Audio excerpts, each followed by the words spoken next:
নমস্কাৰ। সো আজি মই ম্যাক্ৰো ইকনমিক্স লৈ ডিসকাশন কৰিব যোৱা নাই। ক্লিয়াৰ? মই ক্লাস 11 ভোক্তাৰ আচৰণ বা কনজিউমাৰ্স ইকুইলিব্ৰিয়াম ইভেন ডিগ্ৰী কোৰ্সৰ কাৰণেও ভোক্তাৰ আচৰণ বা consumer's equilibrium related to demand analysis. Okay, so তাৰ এটা স্পেশাল টপিক লৈছো ডিসকাশন কৰিবৰ কাৰণে। ক্লিয়াৰ? সো তেতিয়াহ'লে আমি অলৰেডি জানো কনজিউমাৰ বিহেভিয়াৰ চেপ্টাৰটোৰ আমি দুটা পাৰ্টত ষ্টাডি কৰোঁ, অলৰেডি আমি ডিসকাশন কৰিছোঁ। ক্লিয়াৰ? তাতে এটা পাৰ্ট আছিলে Marshallian concept, this is nothing but cardinal utility analysis, and second one is ordinal utility analysis provided by Hicks and Allen. Clear? So cardinal utility analysis or underot আমি দুটা law পাইছিলো, law of diminishing marginal utility and finally law of equi marginal utility. Clear? Okay, मेरा मतलब ये हुआ, मतलब consumer equilibrium वाला जो चैप्टर है ना, उसके अंदर में हम लोग का दो पार्ट मिलता है, एक cardinal utility analysis, another is ordinal utility analysis. Clear? Cardinal concept provided by Alfred Marshall under these two law, one is law of DMU, another is law of EMU। Clear? But ordinal concept जो है ना वो provide करता है Hicks and Allen through indifference curve, जिसको हम लोग indifference curve approach भी बोलता है। क्लियर? वही जो ऑर्डिनल यूटिलिटी एनालिसिस का इंडिफरेंस कर्व अप्रोच है ना, उसका अंडर में जो कंज्यूमर्स इक्विलिब्रियम वाला कंसेप्ट है, उसका एक टॉपिक मैंने लिया related to consumer's equilibrium. Clear? तो चलो हम लोग डिस्कशन आगे ले जाता है।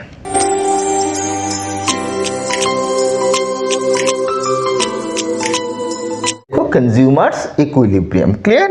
सो कंज्यूमर्स इक्विलिब्रियम कंसेप्ट में under ordinal utility analysis, okay, under ordinal utility analysis, under what? Ordinal utility or IC approach, what? Indifference curve approach. Clear? So इसके अंडर में कंज्यूमर को इक्विलिब्रियम उस जगह पर ही मिलता है जिस जगह पर एक कंडीशन फुलफिल होता है। Clear? That condition is what? Slope of indifference curve is equal to slope of budget line. Clear? मतलब इंडिफरेंस कर्वर जो स्लोप जिटो नाम आसिले marginal rate of substitution MRS, और बजेट लाइनर स्लोप हेतु आसिले द्रव्य दुटार दरर अनुपात, means price ratio of two goods. Clear? So ये दुटा समान होबा लागे, means under ordinal utility analysis consumer gets equilibrium only by fulfilling one necessary condition, and that necessary condition is what? Necessary condition is what? Necessary condition होइसे slope of IC is equal to what? Slope of budget line. Clear? Slope of what? Budget line. ये condition था, slope of IC is equal to slope of budget line. मतलब slope of IC का मतलब हो गया marginal rate of substitution X for Y is equal to slope of budget line, nothing but price ratio of two goods. मतलब MRS XY is equal to PX by PY। Clear? तो किसी का अगर पूछा जाए चीज जे कंडीशन क्या है, कंज्यूमर इक्विलिब्रियम का कंडीशन क्या है अंडर IC अप्रोच, तो सभी बोलता है क्या? IC का स्लोप इक्वल होना पड़ेगा किसका? बजेट लाइन का स्लोप से। मतलब MRS XY is equal to PX by PY। तो मुझे लगता है this is one of the big problem. मतलब स्टूडेंट लोग को ये चीज़ पता है कंज्यूमर्स इक्विलिब्रियम का कंडीशन है slope of IC is equal to slope of budget line. ये कहाँ ना किसी जगह पर मुझे ये चीज़ लग रहा है शायद ये थोड़ा सा पैरट लर्निंग जैसे ही हो रहा है। मतलब एग्जैक्टली स्टूडेंट को ये बात पता नहीं, मतलब MRS XY is equal to PX by PY, मतलब slope of IC is equal to slope of budget line होना क्यों पड़ता है? अगर नहीं होगा तो क्यों कंज्यूमर को इक्विलिब्रियम नहीं मिलेगा? क्लियर? मतलब हो गया तो कंज्यूमर इक्विलिब्रियम हो गया, लेकिन हुआ क्यों? अगर ये सिचुएशन हुआ, मतलब आया MRS XY is equal to PX by PY हुआ, तो इसका मतलब हो गया कंज्यूमर को इक्विलिब्रियम मिला। But question is why consumer gets equilibrium only in that situation? मतलब ये कंडीशन में कंज्यूमर को इक्विलिब्रियम मिलेगा, तुमको भी पता है, मुझे भी पता है, बुक में भी है, जहाँ पर बजेट लाइन और IC टेंजेंट करता है। लेकिन वही पॉइंट में कंज्यूमर को इक्विलिब्रियम क्यों मिलेगा? This is the question. यही क्वेश्चन का आंसर बहुत सारा स्टूडेंट को पता नहीं, वो कंफ्यूज्ड है। अगर किसी से पूछा जाए कंडीशन क्या है तो बोलता है MRS X Y is equal to price ratio. तो अगर पूछा जाए ये सिचुएशन आया क्यों चाहिए ये, तो बोलता है मुझे पता नहीं, समझ में नहीं आया।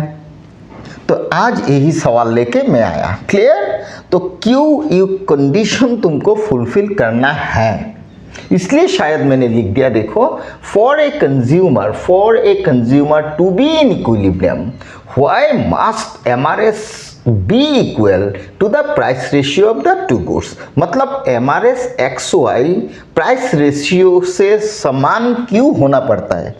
मैं कब বিচাৰিছোঁ ইনডিফাৰেঞ্চ কাৰ্ভৰ যিটো ঢাল সেইটো আছিল প্ৰান্তিক প্ৰতিকল্পনাৰ হাৰ, সেইটো বাজেট ৰেখাৰ ঢালৰ সৈতে মানে দ্ৰব্যৰ দুটাৰ দৰৰ অনুপাতৰ সমান হ'ব লাগে। সেইটো আমিও জানো, MRS X Y is equal to দ্ৰব্য দুটাৰ দৰৰ অনুপাত, মানে এক্স দ্ৰব্যৰ দৰ বাই ৱাই দ্ৰব্যৰ দৰ ল'ব পাৰা। কিন্তু কুৱেশ্যনটো হৈছে MRS X Y is equal to P X by P Y হ'ব কিয় লাগে? কিয় হ'লে ইকুইলিব্ৰিয়াম পায়, ভোক্তাজনে ভাৰমতা পায়? ক্লিয়াৰ? সেইটো প্ৰশ্নৰ উত্তৰ নাই। মই ক'ব বিচাৰিছোঁ for a consumer to be in equilibrium why must MRS be equal to the price ratio of the two goods. मतलब एमआरएस प्राइस रेशियो से इक्वल क्यों होना पड़ता है? क्यों मतलब क्यों, why. So this is big question, why. ये व्हाई का आंसर पता नहीं हम लोग को। क्लियर? तो चलो हम लोग क्यों चाहिए वो डिस्कशन कर लेता है। तो इसके लिए तुमको फिगर बनाना है, डायग्राम बनाना है। क्लियर? तो डायग्राम में हम लोग ये चीज़ समझ लेते हैं क्यों फुलफिल होना है, फुलफिल होने से क्या होता है। क्लियर? तो मान लो इधर मैंने एक्स एक्सिस वाई एक्सिस बना दिया, इधर मैंने लिख दिया, इधर हो गया सपोज गुड मैंने y पकड़ लिया, ओके, इधर मैंने गुड x पकड़ लिया। Clear? So good x and y हो गया, इधर भी गुड y हो गया। क्लियर? मतलब y axis represent good y, x axis represent good x। Clear? अभी मुझे बजट लाइन चाहिए, तो बजट लाइन में ड्रॉ कर देता हूँ। This is suppose budget line, okay. So this is budget line, उसका नाम दे देता है PL। क्लियर? हो गया। अभी under ordinal utility analysis we know already consumer gets equilibrium where budget line and IC tangent each other. Clear? तो वो पहले ड्रॉ कर लेता है। तो दिस इज इंडिफरेंस का 1 through IC map, this is IC1, this is IC what 2, okay, this is IC what 3, okay, 3. So we already know in IC map we know higher IC represent higher level of satisfaction and lower IC represent lower level of satisfaction and set of IC nothing but IC map. Clear? तो मैंने 3 IC draw कर लिया। अभी मुझे एक चीज़ बोलो, इस point में मान लो ये पॉइंट मैंने R पकड़ लिया, ये पॉइंट मैंने T पकड़ लिया। क्लियर? ये T point and R point, this is very important point. Okay, R point एक ठो मैंने पकड़ लिया, क्लियर, और एक ठो पॉइंट पकड़ लिया, कौन सा? T। क्लियर? सो 2 पॉइंट। अभी देखा जाए R point and T point में कंज्यूमर को सेम बजट स्पेंड करना है because R and T point lies on same budget line and budget line में ईच एंड एवरी पॉइंट में कंज्यूमर का गिवन बजट स्पेंड होता है, उसको हम लोग को पता है वो चीज़। मतलब गिवन बजट पकड़ लो 100 रुपीज़। क्लियर? हो गया।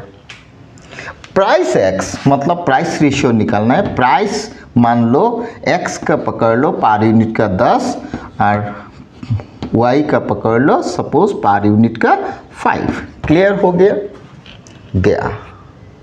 अभी सवाल ये है, इस पॉइंट में अगर कंज्यूमर कोई एक कॉम्बिनेशन खरीदेगा तो उसको प्राइस पेड करना है पर यूनिट का 10 रुपीज़ और पर यूनिट वाई का 5 रुपीज़। लेकिन उसका स्पेंड किंतु 100 ही होगा, because R point lies on PL budget line. Clear? Same चीज़ टी पॉइंट का अगर कॉम्बिनेशन वो खरीदेगा तो प्राइस इस हिसाब से ही लेगा, खर्चा उसका टोटल बजट 100 रुपीज़ ही आएगा। क्लियर? तो सवाल है ये पॉइंट में वो खरीदेंगे, मतलब ये आर पॉइंट में वो परचेस करेगा या टी पॉइंट में परचेस करेगा, तब आंसर होगा नहीं करेगा। क्यों नहीं करेगा? आर पॉइंट का कॉम्बिनेशन अगर वो खरीदेगा तो उसका सेटिस्फेक्शन मिलेगा लोअर IC1, टी पॉइंट का कॉम्बिनेशन अगर खरीदेगा तो भी उसको सेटिस्फेक्शन मिलेगा लोअर सेटिस्फेक्शन IC1। क्लियर गया? लेकिन अगर वो इस पॉइंट मान लो ई पॉइंट वाला कॉम्बिनेशन खरीदेगा तो उसको हायर सेटिस्फेक्शन मिलेगा, कितना? IC2। क्लियर? मतलब out of this 3 point consumer gets maximum satisfaction only at point E। Clear? where he gets higher level of satisfaction represented by IC2। Clear गया? अभी क्वेश्चन ये है, मतलब इस पॉइंट में ई पॉइंट देखा जाए, ई पॉइंट में MRS मतलब IC का स्लोप, IC का slope is equal to budget line का स्लोप हो गया। क्लियर? यही तो हम लोग का सवाल था, ये होना क्यों पड़ेगा, वही मैं समझाने वाला हूँ। क्लियर? अभी ये समझने के लिए पहले तुम आर पॉइंट ले लो। आर पॉइंट में क्या हुआ पता? आर पॉइंट में तुम देखो, इस पॉइंट का अगर IC का स्लोप देखो स्टीप है और इस पॉइंट में बजट लाइन का स्लोप देखो फ्लैट है। इसका मतलब ये हो गया आर पॉइंट में IC का स्लोप MRS XY स्लोप ज़्यादा, मतलब ग्रेटर किसका? बजट लाइन का स्लोप से। लेकिन इस पॉइंट में अगर देखा जाए IC का स्लोप फ्लैट है, मतलब स्लोप कम है, लेकिन बजट लाइन का स्लोप स्टीप है, मतलब ज़्यादा है। मतलब टी पॉइंट में MRS XY less than PX by PY। Clear? अभी प्रॉब्लम हो गया ये दो सिचुएशन, मतलब at point R slope of IC is more than slope of budget line, but at point T slope of MRS XY मतलब slope of IC is less than slope of budget line. Clear? अभी सवाल है ये चीज़ का मतलब क्या है, ये चीज़ का मतलब क्या है। क्लियर? तो ये दो का मीनिंग अगर तुम समझ लो तो तुमको ये पता चल जाएगा कंज्यूमर को इक्विलिब्रियम सिचुएशन वही मिलता है जिस जगह पर IC का स्लोप एंड बजट लाइन का स्लोप इक्वल होता है। क्लियर? तो इसके लिए तुमको एक चीज़ जानना जरूरी होगा, क्या पता? इस पॉइंट में कंज्यूमर का slope of IC is more than slope of budget line. पता क्यों? इस पॉइंट में देखा जाए कंज्यूमर एक यूनिट, मान लो 1 यूनिट X को पाने के लिए, ठीक है, Y को वो ज़्यादा सेक्रीफाइस करेगा। मतलब at point R consumer ready to give up more Y for 1 additional unit of X। मतलब वो ज़्यादा Y को सेक्रीफाइस करने के लिए रेडी रहेगा 1 यूनिट X को पाने के लिए। तो इसका मतलब ये हो गया consumer ready to give up more unit of Y to get 1 additional unit of X। मतलब उसके लिए एक यूनिट X ज़्यादा इम्पोर्टेंट हो गया Y से, क्योंकि Y एक उसको मिलने के लिए वो 6 यूनिट मान लो Y को छोड़ रहा है। तो इसका मतलब ये हो गया 6 यूनिट के अगेंस्ट में उसको 1 मिल रहा है, लेकिन उसको 1 चाहिए। इसका मतलब ये हो गया शायद उसको X का वैल्यू ज़्यादा लग रहा है Y से। मतलब ही थिंक और he feel more utility he enjoy from good X rather than Y। In that situation consumer क्या करेगा पता? ज़्यादा प्राइस पे करने के लिए रेडी रहेगा X खरीदने के लिए। मतलब consumer ready to pay more price for 1 unit of X। मतलब consumer willingness to pay more against x, लेकिन मार्केट में एक्स का प्राइस ऑलरेडी कम है, मतलब ज़्यादा नहीं है। इसका मीनिंग ये समझ लो, मान लो एक्स का प्राइस मार्केट में एक्स का प्राइस मान लो कितना 10, बट ये सिचुएशन का मतलब ये हो गया consumer ready to give up more unit of Y for one additional unit of X, मतलब एक्स ज़्यादा पाने के लिए वो वाई छोड़ रहा है, तो उसके लिए एक्स ज़्यादा इम्पोर्टेंट हो गया और इसलिए शायद एक्स को पाने के लिए वो ज़्यादा प्राइस पे करने के लिए रेडी है। मान लो consumer willingness, okay, willingness to pay for X, मान लो कितना 15 रुपीज़, मतलब ये सिचुएशन में कंज्यूमर चाह रहा है 15 रुपीज़ पे करके 1 यूनिट एक्स उसको मिल जाए, लेकिन मार्केट में एक्स का प्राइस ऑलरेडी कितना है 10। क्लियर, मतलब इधर वो देना चाह रहा है एक्स का प्राइस 15, बट मार्केट में एक्स का ऑलरेडी एक्चुअल प्राइस कितना 10। इसका मतलब ये हो गया इसका वैल्यू आ जाएगा बड़ा, इसका वैल्यू आ जाएगा छोटा, क्योंकि इधर वो देने के लिए रेडी हो गया 15, लेकिन एक्चुअल मार्केट में एक्स का प्राइस हो गया कितना 10। तो ये रेशियो का वैल्यू अगर तुम निकालोगे तो वो कम निकलेगा और MRXXY का वैल्यू ज़्यादा निकल जाएगा। क्लियर, मतलब इसका मतलब ये हो गया, तुम अच्छे से अगर देखो इसका मतलब ये हो गया MUX by MUY is greater than PX by PY, मतलब इन दैट सिचुएशन एक्स का मार्जिनल यूटिलिटी उसके लिए ज़्यादा है, एक्स का मार्जिनल यूटिलिटी उस कंज्यूमर के लिए ज़्यादा है, इसीलिए तो वो 1 यूनिट एक्स पाने के लिए 6 यूनिट वाई को सेक्रीफाइस कर रहा है। तो कंपेयर टू वाई अगर देखो उस कंज्यूमर के हिसाब से उसके लिए एक्स ज़्यादा इम्पोर्टेंट हो गया, इसलिए शायद एक्स का मार्जिनल यूटिलिटी रेशियो बड़ा, मतलब एक्स का मार्जिनल यूटिलिटी ज़्यादा हो गया, और एक्स का मार्जिनल यूटिलिटी अगर ज़्यादा हो गया तो मार्जिनल यूटिलिटी के अगेंस्ट में वो ज़्यादा प्राइस पे करने के लिए रेडी हो गया, लेकिन मार्केट में ऑलरेडी इसका प्राइस कितना था 10 था। तो फाइनली कॉन्सेप्ट ये आ गया, in that situation consumer willing to pay more against X what the actual price prevail in the market, मतलब मार्केट में एक्चुअल प्राइस एक्स का जितना था उससे वो ज़्यादा पे करने के लिए रेडी हो गया। Clear, so in that situation क्या हो गया, कंज्यूमर पे कर रहा है ज़्यादा, लेकिन मार्केट में उसका प्राइस हो गया एक्चुअली कम। क्लियर, इसलिए तो शायद slope of IC is more than slope of budget line. Clear हो गया, गो।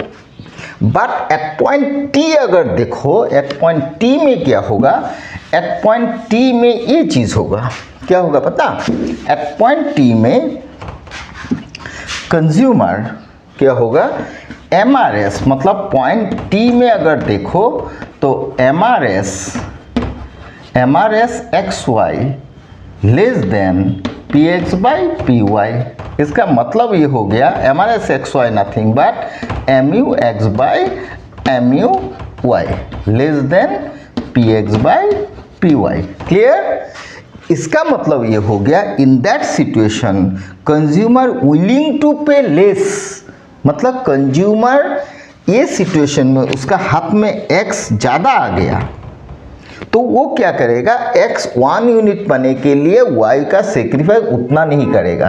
क्लियर, क्योंकि y ऑलरेडी घट गया तो y का वैल्यू उसका यहाँ बढ़ गया, लेकिन x ऑलरेडी टी पॉइंट में ज़्यादा हो गया तो x का मार्जिनल यूटिलिटी भी घट गया। अगर x का मार्जिनल यूटिलिटी घट गया तो उसका विलिंग टू पे अगेंस्ट x भी घट जाएगा। क्लियर? मतलब टी पॉइंट में देखो तो x ज़्यादा हो गया, y घट गया। अगर जो घट गया उसका वैल्यू बढ़ गया, मतलब मार्जिनल यूटिलिटी बढ़ गया, और जो बढ़ गया ऑलरेडी उसका मार्जिनल यूटिलिटी घट जाएगा। मतलब इसका मतलब ये हो गया mu x घट जाएगा, mu y बढ़ जाएगा। फाइनली इसका वैल्यू घट जाएगा, इसका वैल्यू बढ़ जाएगा, तो फाइनली इसका रेशियो कम होते जाएगा। इसलिए शायद consumer willing to pay less. Clear? Consumer willing to pay less against actual price px। मतलब अभी कंज्यूमर, ये सिचुएशन में कंज्यूमर विलिंग टू पे क्या? लेस। इस सिचुएशन में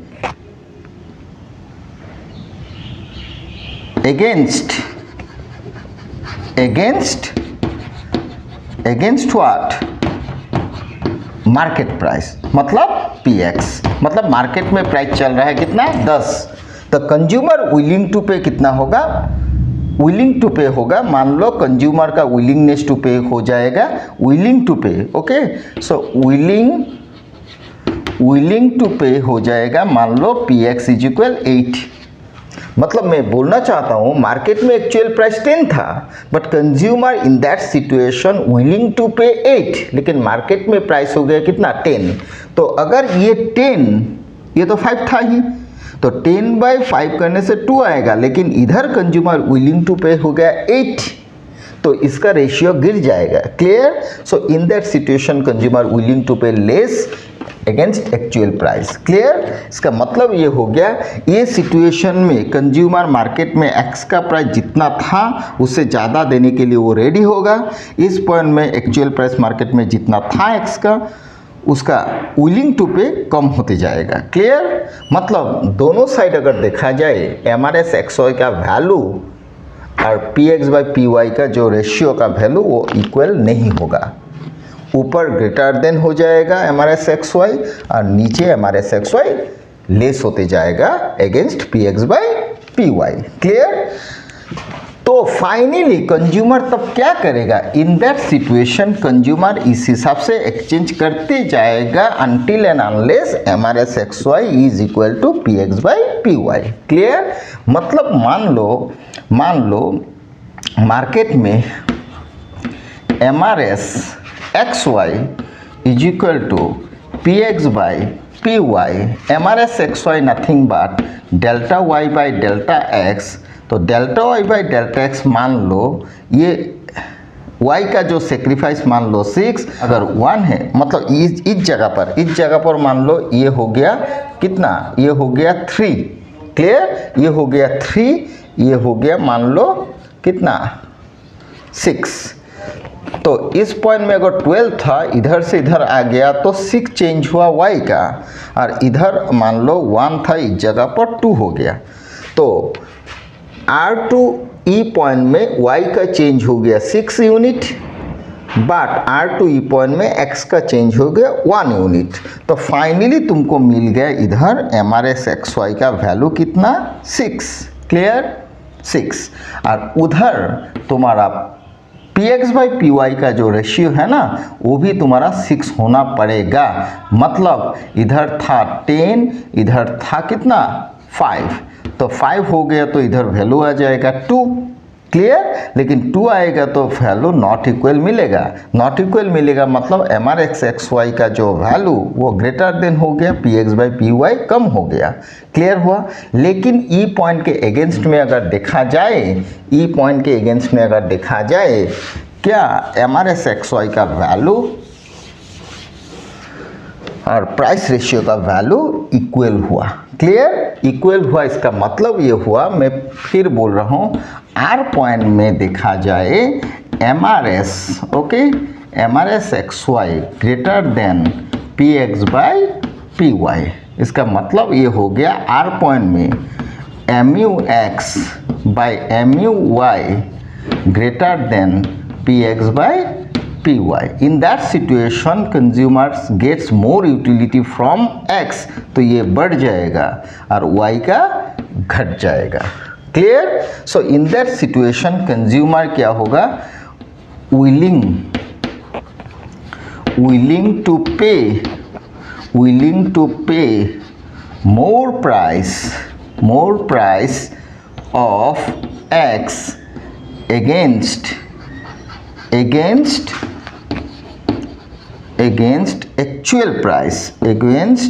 actual price of X। Okay, मतलब ये सिचुएशन में कंज्यूमर का MRS XY ज़्यादा हुआ, इसका मतलब X का मार्जिनल यूटिलिटी बढ़ेगा, Y का मार्जिनल यूटिलिटी घटेगा, ओवरऑल ये रेशियो का वैल्यू बढ़ेगा, तब ये सिचुएशन में कंज्यूमर का विलिंगनेस टू पे मोर होगा against X whatever the actual price prevail in the market. किसका? X का। क्लियर?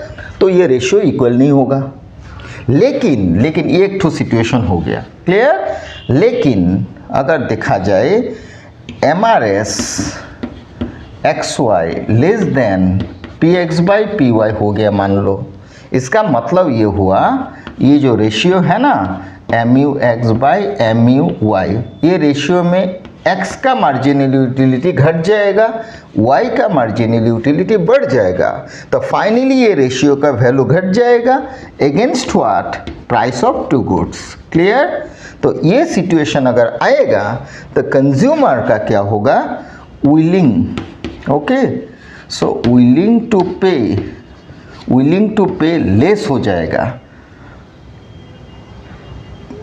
लेस प्राइस ऑफ किसका? X का। Okay, against what?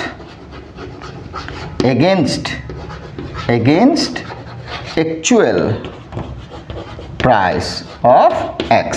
मतलब ये सिचुएशन अगर आएगा MUX by MUY greater than PX by PY, ये सिचुएशन अगर आएगा मतलब MRS XY greater than PX by PY situation आया कौन सा पॉइंट में? R पॉइंट में।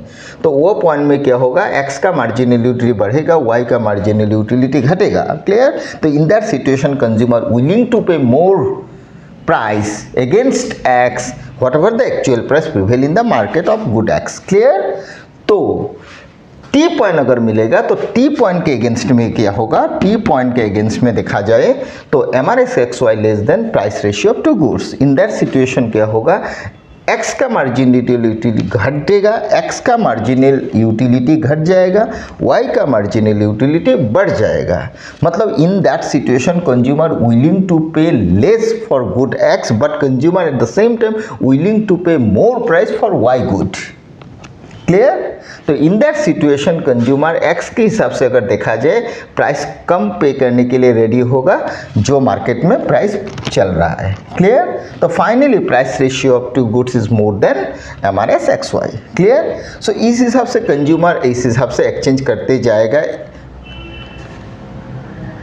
ताकि एक पॉइंट उसको मिल जाए, उस पॉइंट में जाके फाइनली कंज्यूमर गेट्स इक्विलिब्रियम, जिस जगह पर MRS XY का rate of change is equal to price ratio होगा। क्लियर? मतलब कंज्यूमर जितना सेक्रीफाइस कर रहा है उतना ही उसका प्राइस रेशियो का वैल्यू होगा। मतलब ई पॉइंट में देखा जाए, इस पॉइंट में देखा जाए MRS XY is equal to PX by PY। मतलब कंज्यूमर का rate of change of two goods का जो रेट है वो अगर मान लो 2 है, क्लियर, तो इधर भी प्राइस रेशियो का वैल्यू 2 ही होना पड़ेगा। इसका मतलब इधर प्राइस 10/5 था, वैल्यू आ गया 2, इधर भी तुम्हारा रेशियो का वैल्यू डेफिनेटली होना पड़ेगा 2/1। 2/1 मतलब फाइनली 2 इज इक्वल टू 2।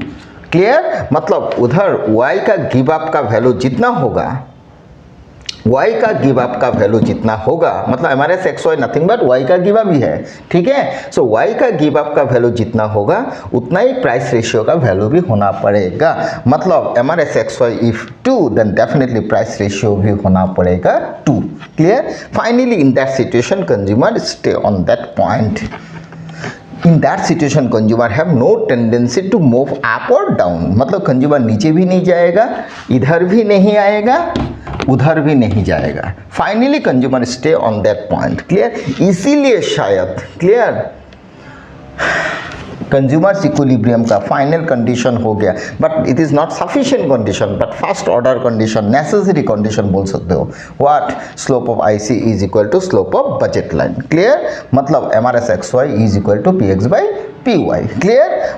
ऊपर M R S x Y is greater than P x by P Y, वो मैंने बोला, और नीचे वाला पॉइंट में M R S x Y less than P x by P Y, but only on the situation consumer gets equilibrium where slope of I C is equal to slope of budget line, और वो point उस जगह पर ही मिलता है जिस जगह पर बजट लाइन और आई सी टेंजेंट करता है। क्लियर? और ये टेंजेंसी पॉइंट में क्या होता है, M R S x Y का जो रेट ऑफ चेंज होगा वो जितना होगा, मतलब सेक्रीफाइस का वैल्यू ऑफ वाई 2 अगर होगा तो प्राइस रेशियो का वैल्यू भी 2 होना पड़ेगा। क्लियर हुआ? क्लियर? मतलब जितना, इसका मतलब मैं बोलना चाहता हूँ, जितना उसको x मिल रहा है उसका अगेंस्ट में अगर एक लाइन क्लियर कर लो, उसको अगर जितना x मिल रहा है उस पॉइंट में, तो वो x एडिशनल मिलने के अगेंस्ट में उसका मार्जिनल यूटिलिटी ऑफ x घट रहा है। मान लो मार्जिनल यूटिलिटी ऑफ x घट रहा है because 1 additional unit of x, जितना x बढ़ेगा उतना मार्जिनल यूटिलिटी घटेगा according to the law of DMU. तो x अगर 1 यूनिट बढ़ रहा है तो उसका अगेंस्ट में उसका मार्जिनल यूटिलिटी मान लो 2 घट रहा है in terms of money. Clear? तो उधर भी मार्केट में प्राइस भी x का 2 घटना पड़ेगा, मतलब इधर mu अगर 2 घटा उधर भी x का प्राइस भी 2 घटना पड़ेगा, because Y, whatever amount of price we pay that price always equals to our marginal utility. Clear? So in that situation consumer gets equilibrium. Clear? So finally ordinal utility concept related to MUX and MUY, तो बोल सकते हो किसी ना किसी जगह ordinal concept relates to cardinal utility analysis. Okay, तो आज इतना कॉन्सेप्ट मैंने समझे, क्यों M R S x Y is equal to P x by P y होना पड़ता है, मतलब M R S x y y is equal to P x by P y. Clear? অসমীয়াত এবাৰ কৈ দিছোঁ, ভোক্তাৰ ভাৰসাম্যতাত নিৰপেক্ষ ৰেখাৰ ঢাল আৰু বাজেট ৰেখাৰ ঢাল সমান হ'ব লাগে, প্ৰান্তিক প্ৰতিকল্পনৰ হাৰ আৰু দ্ৰব্য দুটাৰ দৰৰ অনুপাত সমান হ'ব লাগে। আজিৰ টপিকটোত আমি এইটো অলপ যত্ন কৰিছোঁ বুজিবলৈ, প্ৰান্তিক প্ৰতিকল্পনৰ হাৰ আৰু দ্ৰব্যৰ দৰৰ অনুপাত, তাৰ মানে বাজেট ৰেখাৰ ঢাল কিয় সমান হ'ব লাগে। ক্লিয়াৰ? চ' দুটা সমান হ'লে ভোক্তাই ভাৰসাম্যতা পায়, আমিও জানো। ক্লিয়াৰ? বাট কিয় সমান হ'ব লাগে, সমান হ'লে কিয়নো ভাৰসাম্যতা পায়। ক্লিয়াৰ? সেইকাৰণে চাগে মই আৰ পইণ্টটো বুজাইছোঁ আৰু টি পইণ্টটো বুজাইছোঁ। আৰ পইণ্টত নাপায়, টি পইণ্টত অলছ' ভাৰসাম্যতা নাপায়, অনলি কেৱল এটা পইণ্টত পায় য'ত আই চি শ্লোপ আৰু বাজেট লাইনৰ শ্লোপ ইকুৱেল হয়, means tangency point of 2 curves I C and budget line. হ'ব? গুড, তেতিয়াহ'লে আজি ক্ল'জ কৰিছোঁ। ধন্যবাদ।